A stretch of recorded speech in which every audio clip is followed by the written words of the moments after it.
It's the Last Stand Podcast. And here's your host, Brian Custer. That's right, The Last Stand, where we bring you some of the biggest names in sports and entertainment. And today's guest comes from the sport of boxing. Shakur Stevenson, you know, he's the former WBO featherweight champion of the world, now the number one ranked contender at 130 pounds, and won a silver medal at the 2016 Olympics. Shakur Stevenson, welcome to The Last Stand. What up? Great to have you on the program. Been looking forward to talking to you. And hey, let's start with you because I think it's interesting. You were one of the first guys who had to come back when boxing first came back and navigate fighting in the bubble, fighting with no fans. What did you learn from that kind of experience, and what advice would you give other fighters? I think that I ain't really learned too much because of it just felt like the amateurs all over again. Like the workout room wasn't really that good, so we had to train in our hotel room. I mean, it felt kind of like amateurs. Like when you go into shows, it ain't really a lot of people there sometimes, and you still gotta put on a good performance within and perform for yourself. So it felt like the amateurs all over again. And any advice that I would give to other fighters is just go in there and I guess make the best of the situation. Don't get frustrated with anything that's going on because it's not like normal fights. And a lot of people, I know a lot of fighters that probably would get frustrated, but at the end of the day, you there to take care of business. So just put that in your mind, and it's different. Like it's a whole different ball game when you get in the bubble. So. But you obviously you pulled out an impressive victory. You become a world champion at featherweight, but then you give up the title, and now you've moved up to 130. Was it because you had to, because of your body growing, or are you just seeking bigger fights at 130? Honestly, I feel like at first the reason was I felt like my body was growing, but lately I've been kind of feeling like I probably did have like one or two more fights in me at featherweight, but I mean it's bigger fights at 130. I was trying to get the Josh Warrington fight at 126. I couldn't get that fight, and that was the biggest fight of the weight division for me and him. So I couldn't get that fight, so I moved up to 130, and I know I could get bigger fights at 130. Will we ever see you back at 126? Nah, you probably won't see me back at 126. I think it's time for me to grow into 130 and take over the whole 130 weight class. So this is my division now, man. I love it. So you were victorious against Felix Caraballo there in June. What's next for you? What would Shakur Stevenson like next? I mean, I'm waiting for I guess I'm the mandatory for the WBO title at 130 now. So I think the guy that got the belt got until November to make his decision. What he gonna do, whether give up the belt or fight me. So I'm just waiting. I'm sitting back waiting to see however that's gonna play out, and we're gonna make our move from there. I know that you've been looking forward to a Jamel Herring matchup there, considering that he is the champion there at 130. But Jamel Herring has talked about, and your promotional company has talked about a Jamel Herring Carl Frampton matchup. So Jamel Herring even came out and said, we wouldn't fight Shakur Stevenson unless it's the very last resort. That was his quote. So what do you do? I mean, honestly, because I got love for Jamel too, and I can't disrespect. I won't disrespect Jamel. He a good dude. I wouldn't fight him if it was the very last resort either, but now it's the very last resort, and I'm going to be the mandatory for his belt. So by January, it's either very last resorts, we got to fight. So it's all on him. It's all on him to make his decision what he going to do. But I know I need a belt, and I think being a two-weight division world champ in 15 fights is like amazing. So I think that I'm kind of just putting that in my brain. I'm more excited about that. Let me ask you this. Put Top Rank aside. If it was up to Shakur Stevenson and he was his own matchmaker, Give me your next 3 fights. My next 3 fights, I'll be fighting Leo Santa Cruz. Leo, probably Valdez, and then Lomachenko. Wow. Yeah. Those are some bangers there, Shakur. Yeah, I'll fight Lomachenko last for sure. So let's talk about that because Miguel Berchelt and Oscar Valdez are supposed to get it on. Can we see you fighting the winner of that fight? Yeah, I think that's the plan with Tyrank, low-key. I think that they want me to get a title. And then the winner out of Berchelt Valdez, I think they want me to unify with them. And I'm all for it. So I don't duck no action. Let me ask you another one. I think that would be really, really scintillating because you can promote it and things of that nature. How about Jojo Diaz? Because then you'd have 2 former Olympians going at it. What about a Jojo Diaz fight in your future? I wouldn't mind fighting Jojo either. I like Jojo too. He's a good fighter. I would love to actually fight. I actually sparred Jojo Diaz right after I came from the Olympics. Me and him did like 10 rounds straight. So I wouldn't mind fighting Jojo Diaz. You know, there's also, we've seen you get a lot of work in with Tank Davis right there at 130. And, you know, Tank has got a big one against Leo Santa Cruz. First, what do you think about that fight, Leo and Tank? I mean, I feel like a lot of people count Leo out, but I think that Leo got a good chance in that fight. I think that the only problem is he probably is too small for Tank. So I don't know if he's going to be able to take Tank power. But I think that me and Tank going to be like the big fight later on down the line that, like, when it come down to it, it's going to be me and Tank. And I don't see Tank getting no bigger, and I see me getting a lot bigger. So it's like we're going to have to meet. And I think me and him just going to have to end up having a fight. So I think that's going to happen soon. What was that work like when you guys had to spar and you got him ready for a couple of fights ago? What was that work like when you guys sparred? I mean, I keep everything in the gym, and like I can't really tell too much about the sparring, but I will say like sparring is sparring. So like that was a couple years ago. I mean, I don't know, like he probably got better or like I got better. Like so, sparring is sparring. Like I sparred with Joet Gonzalez, dude I fought for my world title, and he said he beat me up, and we got in the ring and fought, and it didn't look like he beat me up. So I can't really judge off of sparring. I sparred Lomachenko. I sparred with Terrence Carver. Like I can't judge off of sparring because at the end of the day, it's about how you perform on the night of the fight. So sparring ain't really. I don't look at sparring like that. Like I look at sparring like it's just for me to get better and grow. What about you and Joet Gonzalez? Is that beef still there, or is that now water under the bridge? It is water under the bridge for me. At the end of the day, it was business. So we ended up having to meet, and I ain't really want to meet, but he insisted that we did. So he got what he asked for us. But I don't got no, like I seen him his last fight. I thought he looked real good his last fight against Mariaga. So I don't got no hate for him. I think that I hope he become a world champion. It's gonna make me look good if he do so. And are you still with his sister? Man, I can't really discuss relationship stuff on air. I ain't really trying to do that. I got you. No way. I understand, my brother. I understand. Let me ask you this, because you are at 130, and you are one of those little young lions there at 130. In your opinion, Shakur, best fighter at 130 pounds right now, not named Shakur Stevenson? Best fighter at 130 pounds, not named Shakur Stevenson. Man, that's hard. That's kind of hard.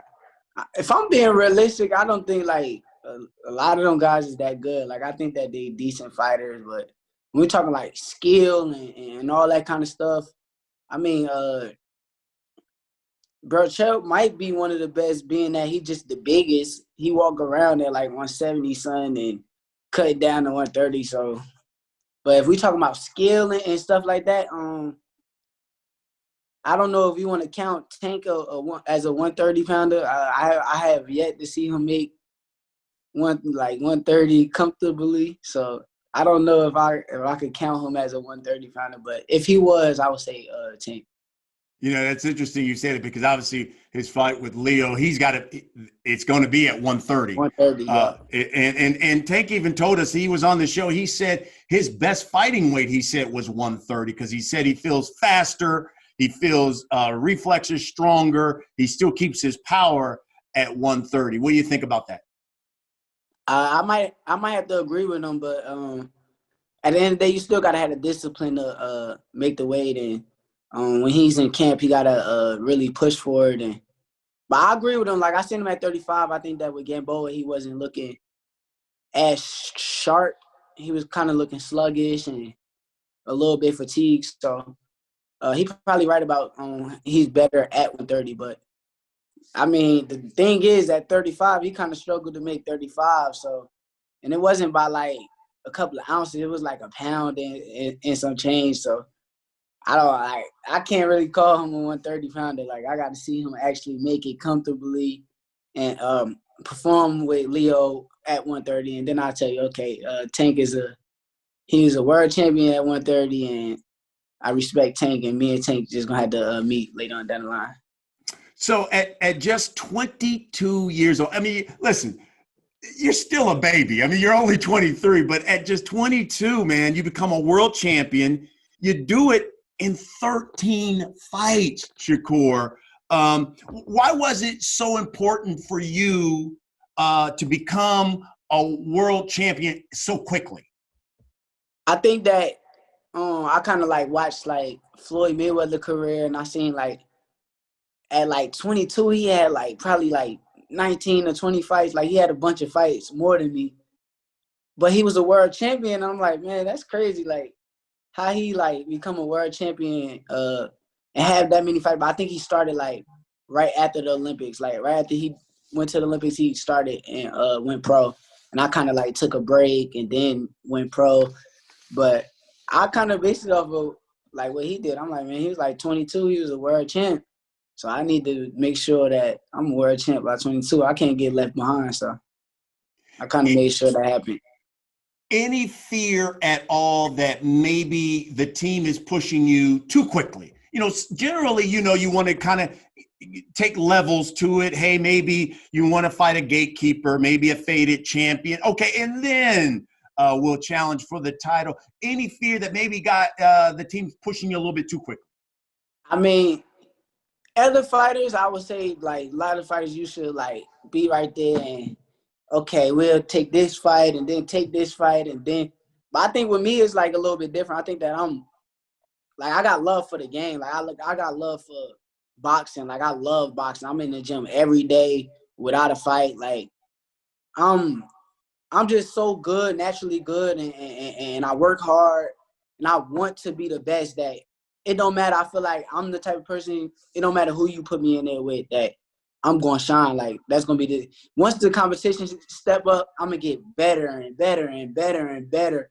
So, I mean, a lot of people can say that, but I truly believe, like, I done been in there with the best fighters in the world. I done been in there 12 rounds straight with me and Lomachenko going head-to-head. Like, I know for a fact what type of level I'm on. So, I don't think that, like, I'm one of them dudes you could say, oh, nah, it's too early. Like, they tried that when I fought the dude Chris Diaz. They said, nah, it's too early. We don't want you to fight him. Top Rank wanted me to say no. Like, they don't feel like it's right now that we should fight him. And I told them, like, man, y'all tripping. Like, I'm going to show y'all, like, and I went in there and I won every round, every single round. Like, so, like, I say that with other fighters, you can say, like, okay, maybe we shouldn't throw him in there yet. But I think that with me, it's like, it's no gimmick. Like, there's no gimmick. Everything with me is real. So I think that I'm that. So, you know, we've had so many great fighters on here. And one of the questions I always throw out of them is, who is the next new star of boxing? And a number of guys have said, well, Tank Davis, without question, next pay-per-view star, next star. And other guys have come out and said, Jerron Boots Ennis. Oh, yeah. This is your opportunity. You tell me why Shakur Stevenson is the next star of boxing as opposed to, let's say, Tank Davis or Boots Ennis. I mean, I love Boots. That's my brother. Like, I love Jerron Ennis. Like, he's a hell of a fighter. I think that you can't just say it's one next star though. Like, I don't agree with it's just one next star. I think that put it like this. When you coming up in the Ray Leonard, the Marvin Hagler, the Tommy Hearns, and Roberto Duran era, I mean, you got a bunch of guys who all is like could fight. But you got that one guy in Sugar Ray Leonard that he was that one that just stood out. And I just feel like when it come to me, I'm that one that's like, okay, I'm like the Ray Leonard of the generation, because it's like I'm that one guy and everybody can fight. I ain't taking nothing away from Tommy Hearns or the Marvin Haglers. I'm not taking nothing away from them dudes, but Ray Leonard just stood out. Like, so I think that I'm that one. Like, I think I just stand out, and I think that as of right now, I mean, like when you're saying like Tank Davis, you can't compare me to like because Tank was fighting for a world title before I even like went pro. Like, so he had like a big head start. He a little bit older than me and stuff like that. So I think that by the time I'm his age, it's gonna be like, oh snap, like this kid is like he is everything he said he was. Like, so I just feel like I'm that dude. Like, I think that them dudes is all good fighters also, and I think that we all gonna carry the generation as far as like the Devin Haney's and the Teofimo Lopez. I think that we all gonna get better and better and better and better, and then I just think that I'm gonna be that one dude that just like I'm the last one standing. Well, I tell you what, when you came out of the amateurs and decided that you were going to go pro, you had so many people after you. Everybody wanted to be with Shakur Stevenson. But you make the decision, you say, look, I'm going to run with Top Rank, and I'm going to have the great Andre Ward as my manager. Why Top Rank, and why Andre Ward as your manager?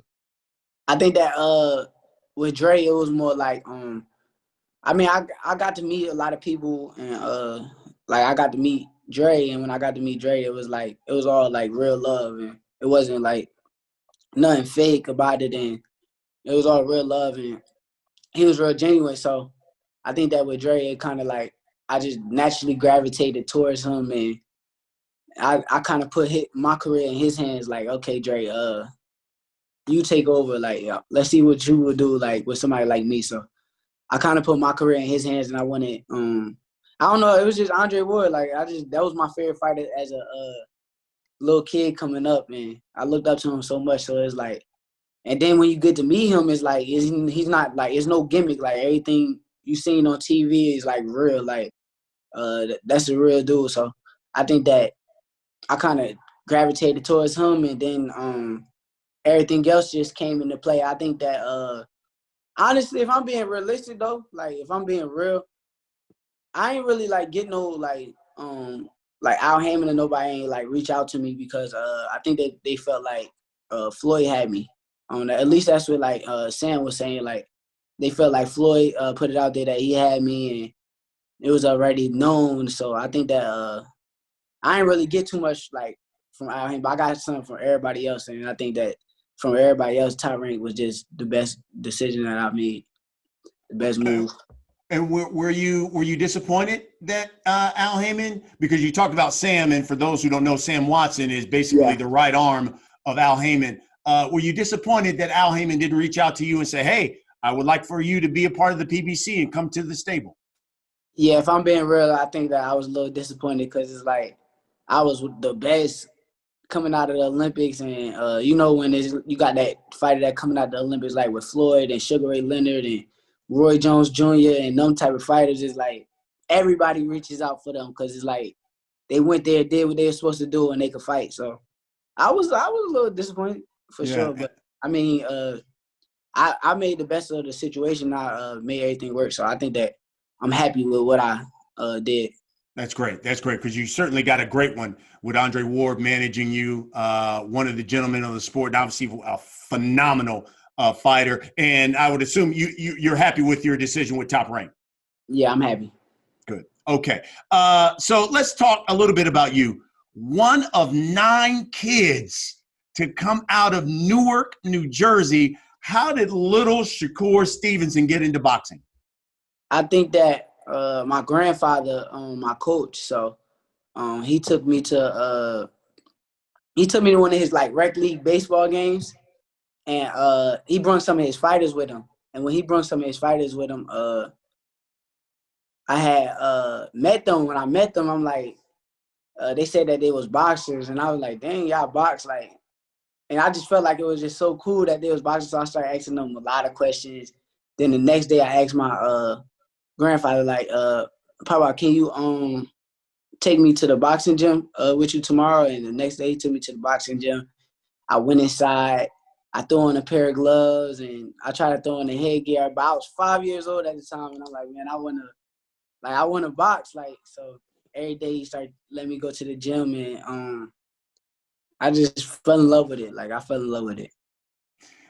How did you know that you had a talent? I mean, I think we all know when God has blessed us with something. How old were you when you even said to yourself, you know what? This can be my ticket out and I can do something really special. I think that I was like probably 14, 15, probably. Like, I realized a little bit late. Like, I knew I loved boxing, but I would go to tournaments and I would not train. And I would get all the way to the finals and probably lose to like a guy that would like pressure me. Like, they'll throw a lot of punches and I get tired and I lose to fighters that I know I should beat. And then I started actually training, and when I started training, I finally got the like opportunity to go overseas, and I was really going overseas as the number 2 guy. Like, all the number 1s had went with me, but I was the number 2 guy because the dude that beat me was he didn't have his passport. So I went over there like as the number 2 guy, and everybody lost. Everybody lost besides me. I won the whole tournament, and I'm like, man, like, dang, like it was just crazy to me because it's like that's when I just started really training. I started really seeing how all the number 1s was training. I kind of like saw how they was running. They was running fast and they was pushing themselves. So I'm like, okay, let me start doing what they doing if I want to win this tournament. And all of them lost, and I won. And I realized from that moment, it was my first international tournament. I realized from that moment that, like, okay, I got something with this. Like, I can make some money with this. Like, so from there, it was just all up. Like, I just went all the way up. Well, heck, you should certainly probably got a lot of training when you won the 9 kids. You had to fight. Yeah, for sure. I had to, especially like with my little brothers and my little sisters. Like my little brother for real. Like it's hard to come home with a loss with them because it's like you gonna hear it from them. It's not like they gonna know your opponent name. They gonna know every single thing, and they just gonna throw it in your face. So like we're getting an argument, they throw it in your face. So I knew like I ain't want to come home with no L's. So I kind of made sure like I won all my fights just because I don't want to come home and hear one of them talk crazy. Look, hey, you know how we do, Shakur. Yeah, you know how we do. We gonna let you hear it. Absolutely. Yeah. Okay, so you make it to the Olympics, my man. There in 2016, and like all of us, we were watching. You win the silver. Highest medal by a male U.S. Olympian since Andre Ward, of course, when he won the gold. And that was all the way back in 2004. Yep. So you lose to, was it Robbie Ramirez, I think, of Cuba? Yeah. Yep, Robbie Ramirez. And he's what, 2-time gold medalist there. And so tell me what was going through your mind, because I watched the fight, and what was going through your mind when they raised his hand, because it was such a close fight. But then, I mean, it was, I think most of us, obvious you won that fight. What went through your mind as they raised his hand? I think my heart was broken. I think that as soon as they raised his hand, my heart was broken. I think that I really trained my whole life for like the Olympics. Like I went to all these tournaments, and all I was thinking about was winning a gold medal at the Olympics. And I knew that once I got the opportunity, I was gonna go there and capitalize. So when they raised his hand, like I just wanted to like punch somebody. That's all I wanted to do, just go. I really wanted to just punch him in the mouth, like outside the ring. Like it wasn't even like no Like, I was just so mad. Like, so I think that day kind of like, honestly though, like if I'm being honest though, I could have done more than what I did, and I was kind of mad at myself too. Being that I didn't feel 100% at the biggest tournament of my life, and I had tournaments where I felt way better and sharper and stronger and all that kind of stuff. So I felt like the biggest tournament of my life, I felt about like 60, 50%, like probably even lower than that. So, wow. Like, Wow. yeah, I don't know. I think that whole day was just like a whole nightmare for me. Like, I was so mad. Like, so, like, even when you saying like you won the silver medal, and I never looked at no silver medal as a win. Like, I never even. Honestly, like my medal, like I still got it because my family wanted me to. You feel me? But I really wanted to throw it away. Like, that's just how I feel, because I don't know. I don't like losing. Like, losing ain't me. Like, I'm a winner. Like, I won all my international fights until that fight. Every international, mind you, I had like 30 international fights from juniors to youth to every fight. I win. Every time I'm going on the podium at the international tournaments with the world championships and all that kind of stuff, I'm on top. I'm number one. And I finally lose at an international tournament, and it's the biggest one. That kind of like, it just broke my heart. Like, it made me want to just, I don't know, I was mad. Wow. Where's the medal now? It's at my other spot in Virginia. So what I remember most is you leaving the ring and just the emotion, the tears just streaming down your face. And more than anything else, I remember you right outside the ring, and you do this interview and you apologize to the country for losing. And I couldn't believe it. We were like, kid, they just robbed you. What do you call my heart broke? It was almost like you were my child. It was like my heart broke for you. What was the response you got after that? I mean, it seemed like everybody like loved my interview. Like, even with like Sugar Ray Leonard, he made a whole 2-minute video about like just talking about me and how much like I mean to the sport and all that kind of stuff. So it seemed like a lot of people love my video, and like a lot of people felt like you too, that I got robbed and all that kind of stuff. But at the end of the day, my hand wasn't raised. So at the end of the day, I wasn't gonna get out the ring and get in front of the camera and be one of them type of dudes that be like, oh, I got robbed. That's not my character. So, and I feel like honestly, I don't feel like I get any better from getting out the ring and saying like, okay, you got robbed. Like, I don't get no better. I'm gonna go think that I did everything I had to do. I'm like, nah, I ain't do enough. I gotta blatantly beat the hell out of you for you to win, and I gotta clearly win every round. And that's what kind of came with me with the pros now. Like, I really don't think I lost more than 2 rounds in any fight I had. Like, I can't go in them fights and lose rounds, because I know that I can't leave it in the judges' hands now. So that's how I feel about it. Like, but I was messed up doing that interview. I ain't gonna lie. Like, it was just like, I really wanted to put a towel on and just leave out the arena, because I seen like like when Lomachenko lost, he did that. Like, I seen like a lot of people, like, you feel me? Like, the people that when they hurt and they gonna do that, like the people that's real competitive, and I'm real competitive. So that's why I really reacted the way I reacted. Well, I tell you what, that was just real raw emotion. I know everybody in America felt for you, man. That was really touching. Everyone who does the show, Shakur, we have viewers who watch. They submit questions, man. We got a lot of them for you, so let's get right to them. This one from Jeremy on Twitter. He says he knows about the beef you had with Joette. Do you have beef with any other boxers, or are there any guys that you just don't like? I mean, it's a couple of boxers that I probably just don't like, but I ain't gonna name them. I would just keep it to myself and wait till it's time to whenever we fight to just beat them up. So, are they in the 130-pound division?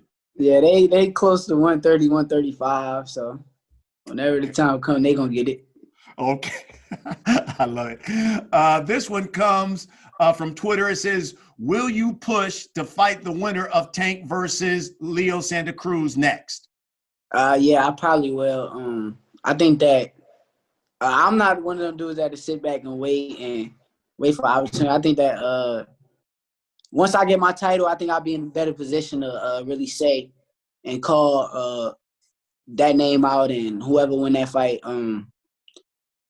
and just see if I can get that fight. So I think that me and Tank will be a big fight for like Black American fans and Black people in general that really watch Tank Davis or watch Shakur Stevenson. I think that would be like a hell of a pay-per-view fight. And I think that if Leo walk out of the situation and actually beat Gervonta Davis, it's gonna be like, okay, he beat Gervonta.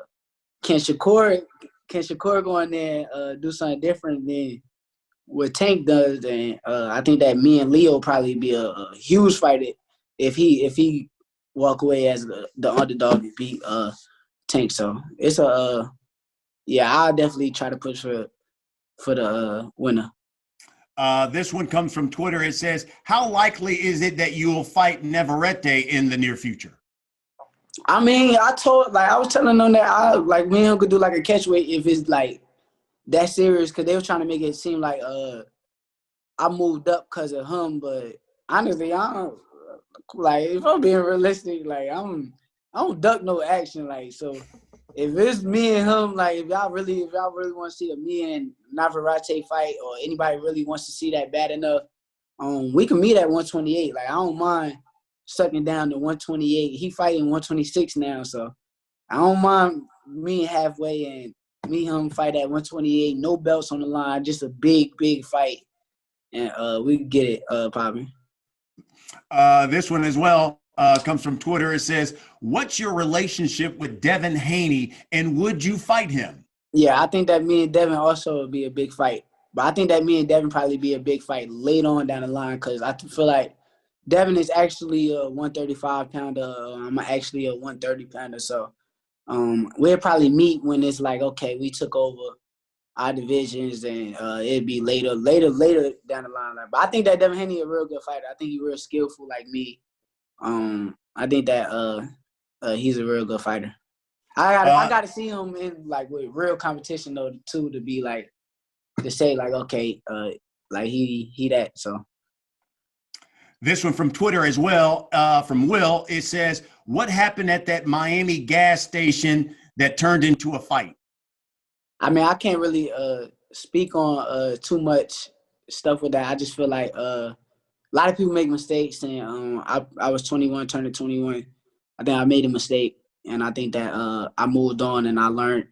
A lot of people don't get a lot of people in my shoes don't get to get put in a position like me, and they get to I realize I'm still young and I'm still human. So we also gonna make mistakes just because I am who I am. A lot of people will look at it and be like, and they'll judge me, but I just feel like I'm not what they judging, what they trying to say about me. I made a mistake, and I learned from my mistake, and I make sure. And since then, you haven't seen me in any type of altercation or any type of anything like that. So I think that my actions also speak louder than my words right now. I think that it was a big mistake, though. Got it. All right, Shakur Stevenson, we've come to the last segment of this program. We call it The Last Stand. I'm going to ask you a series of questions. You give me the first thing that comes to your mind. You ready, young champ? Yes, sir. All right, here we go. Who is the greatest boxer in U.S. Olympic history to win a silver medal? Roy Jones Jr., Riddick Bowe, or Shakur Stevenson? Shakur Stevenson, for sure, but better than Roy Jones Jr.